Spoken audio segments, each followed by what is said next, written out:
And in between all that work, David Rose comes on our show. Hey, Rose, how are you? Hey, John Curley, how are you doing today? Good.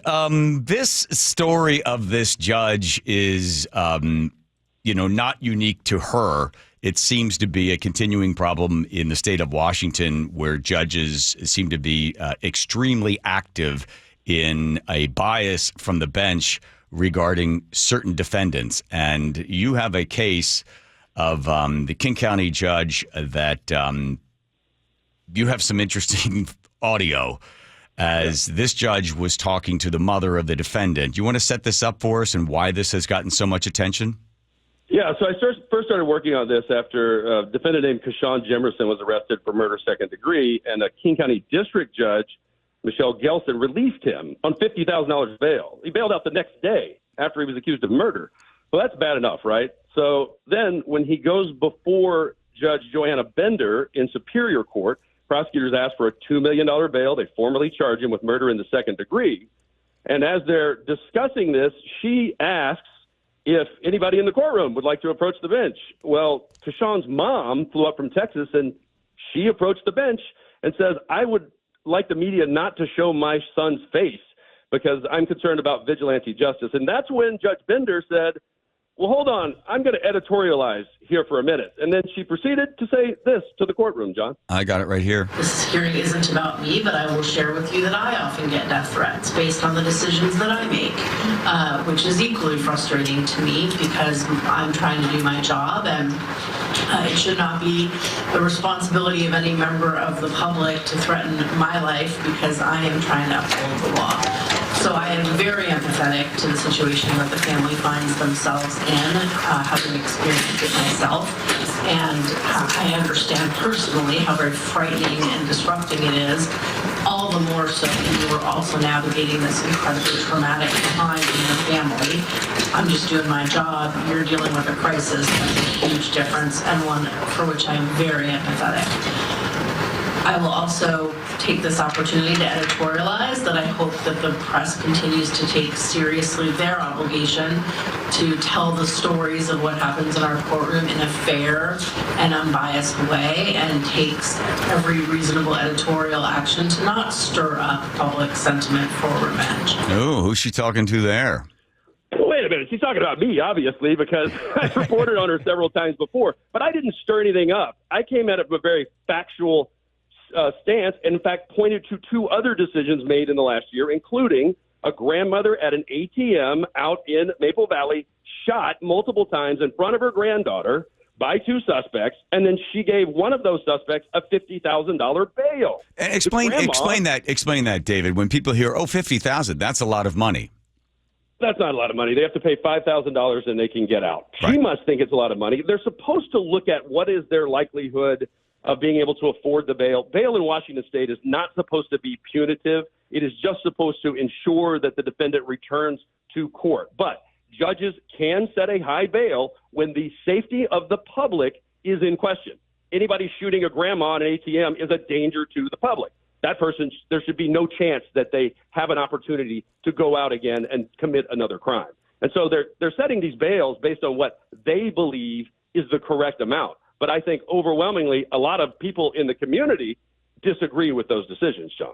I get it. Did the judge, as long as she was editorializing, and I'm sure the victims' relatives, family or friends were also in the courtroom, what was their reaction?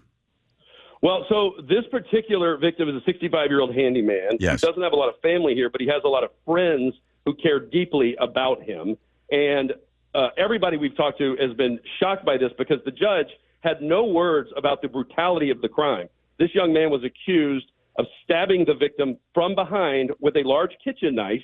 It went all the way through into the stomach, then stabbed him again in the side. He died right there at the scene. Then the suspect claimed self-defense. Renton police say there was no way this was self-defense. In fact, they have video of him attacking the victim from behind.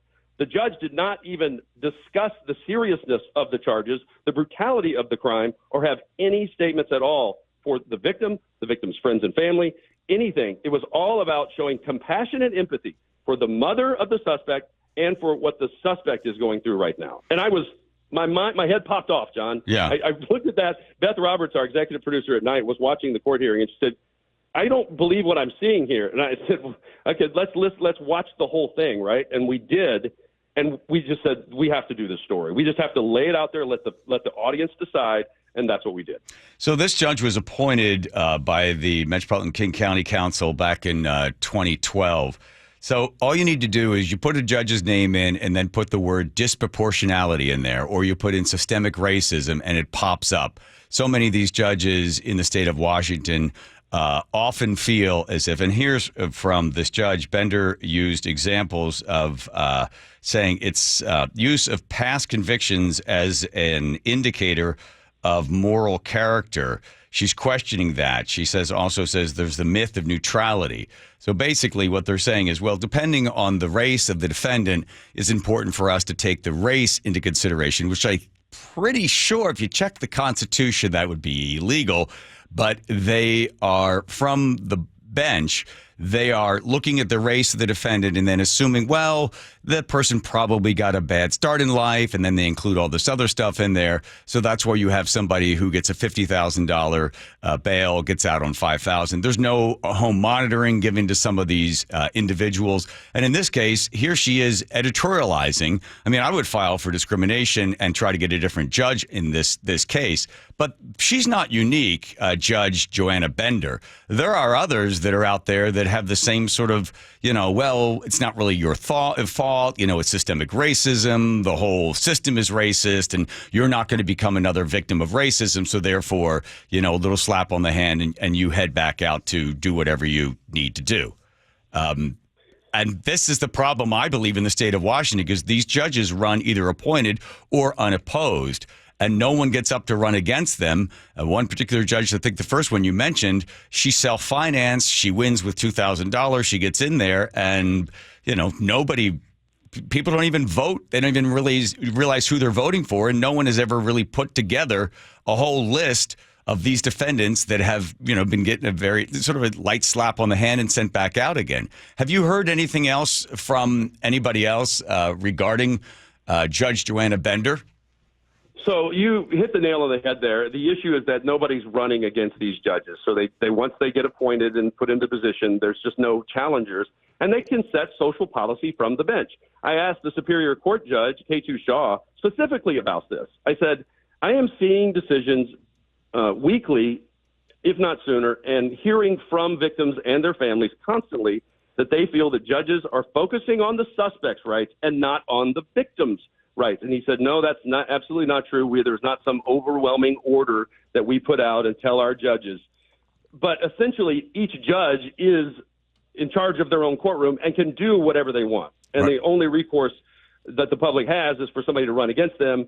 I'm sure there's some kind of a complicated recall process involved, but I think there's no tracking system of decisions, of bails. There's no it would be a great project for somebody in criminology to set up some kind of scraping system, through AI to find a program that would track all this. It's impossible, John, as you know. Hard enough for us just to keep track of the current cases we're covering, much less overall all the decisions that are being made in the courts. Right. But it is something the public needs to know about, because dangerous people are being put back in our communities, and we don't even know it sometimes. Right. And it is hard to follow on them. And what happens is the defense attorneys like to have judges like this. So what they'll do is, you go onto a website and you can see that judges like Joanna Bender are highly regarded by defense attorneys. I wonder why. Because, because the defense attorney is, hey, at least we've got her sympathetic. When she was nominated, this is from Gossett, said her experience as a domestic violence advocate, her views on racial disproportionality, and her judicial philosophy shows she has the compassion necessary to be an effective district court judge. Listen, I'm not advocating. I want the focus to go back on victims and the victims' rights. These law enforcement officers are working too hard to put cases together to get them charged at very high standards from the prosecutor's office, to have some judge set a low bail and let them go free. Yeah, but you have to understand, it's not about the victims, because even the defendant standing there is a victim, right? So it's the basic sort of, neo-Marxism that the oppressed and the oppressor, that person standing there that drove that knife into that man and allegedly took his life is also a victim in a way. So let's cut this guy a break. So this judge, Joanna Bender, from the bench, showing great sympathy to that individual and finding, well, I have death threats against me, so I know what it's like. I mean, you're right. It just your head wants to explode when you hear something like this. Yes, you're making it explode all over again. Oh, sorry. Well, I've been tracking these judges for the last 2 years. I started having my photographer shoot the judge's nameplate, so I have covered a number of them. She's not the only one. This one has particularly gathered a lot of attention because she openly addressed the issue in court, and I fairly gave her her platform and ran that entire editorial as she said it to let the audience, hear what they say. Elections are coming up. We're going to be on live 4 to 11 that night on every streaming platform. Will we be talking about judges? Probably not. It's just not something that you talk about much in the media. Right, but that's the break in the system, right? We don't have enough cops. The cops we do have catch these guys, and then they go before a judge, and the judge's like, well, go home to grandma, right? Right. And that's the break in the system, and then you'll have somebody commit crimes over and over and over again. All right, David Rose, don't let your head explode. You got a nice head of hair there.